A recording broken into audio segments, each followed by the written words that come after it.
Hi! ಎಲ್ರಿಗೂ ನಮಸ್ತೆ. ಮತ್ತೊಂದು ಹೆಲ್ದಿ ಮಾರ್ನಿಂಗ್ ಬೆಳಗ್ಗೆ ಪೂಜೆ ಎಲ್ಲ ಮುಗಿಸ್ಕೊಂಡಿದ್ದೀನಿ. ಇನ್ನು ಅಡುಗೆ ಸ್ಟಾರ್ಟ್ ಮಾಡ್ಕೋಬೇಕು. ಯೂಟ್ಯೂಬ್ ಸ್ಟಾರ್ಟ್ ಮಾಡಿದ ಮೊದಲೇ ವರ್ಷ 500 ಜನ ಸಬ್ಸ್ಕ್ರೈಬರು. ಅವಾಗೊಂದು ಇವಾಗೊಂದು ಕಾಮೆಂಟ್ ಬರೋದು. ಅದಾದಮೇಲೆ ಎಷ್ಟೋ ಸಾರಿ ವಿಡಿಯೋ ಮಾಡೋದೇ ಬೇಡ, ಎಷ್ಟು ಒಳ್ಳೊಳ್ಳೆ ಕಂಟೆಂಟ್ ಇರುವಂಥ ವಿಡಿಯೋ ಹಾಕಿದರೂ ಕೂಡ ಜನಗಳಿಗೆ ಇಷ್ಟ ಆಗ್ತಿಲ್ಲ ಅಂತ ಹೇಳಿ ಸುಮಾರು ದಿನ ಗ್ಯಾಪ್ ತೊಗೊಂಡಿದ್ದೀನಿ.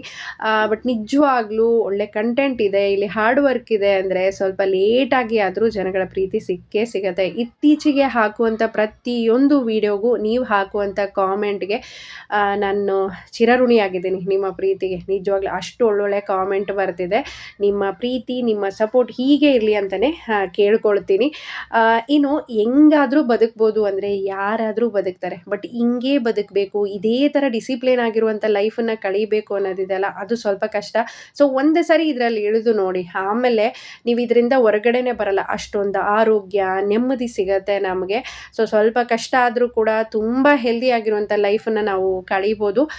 ಹಾಯ್ ಪೂರ್ಣಿಮಾ ಅವರೇ, ಇವರು ಕೂಡ ಅಷ್ಟೇ ತುಂಬ ಒಳ್ಳೊಳ್ಳೆ ಕಾಮೆಂಟ್ ಎಲ್ಲ ಹಾಕ್ತಾ ಇರ್ತಾರೆ ನನಗೆ. ಮೊನ್ನೆ ಒಬ್ಬರು ಕಾಮೆಂಟ್ ಹಾಕಿದರು, ನಾನು ಅಕ್ಕಿನ ತಿಂದ್ಬಿಟ್ಟು ಆರೋಗ್ಯನ ಹಾಳು ಮಾಡ್ಕೊಂಡಿದ್ದೀನಿ ಅಕ್ಕ, ಇತ್ತೀಚೆಗೆ ಹೊರಗಡೆ ಬರ್ತಿದ್ದೀನಿ, ನನಗೆ 2 ವರ್ಷದ ಮಗು ಇದೆ ಅಂತ ಹೇಳಿದಾಗ ನನಗೊಂದು ಕ್ಷಣ ಮೈಕೈಯೆಲ್ಲ ಜುಮ್ ಅಂದ್ಬಿಡ್ತು. ನಾನು ಅಕ್ಕಿ ಅಂದ ತಕ್ಷಣ ಅನ್ನ ಅಂತಲೇ ಅಂದ್ಕೊಂಡಿದ್ದೆ. ಅದಾದಮೇಲೆ ಮತ್ತೆ ರಿಪ್ಲೈ ಮಾಡಿದರು, ಇಲ್ಲ ಪ್ಲೇನ್ ಆಗಿರೋ ಅಕ್ಕಿ ಅಂತ ಹೇಳಿ. ಅದು ಯಾಕೆ ತಿನ್ನಬೇಕು ಅಂತ ಅನಿಸ್ತಿದೆನೋ ಗೊತ್ತಿಲ್ಲ.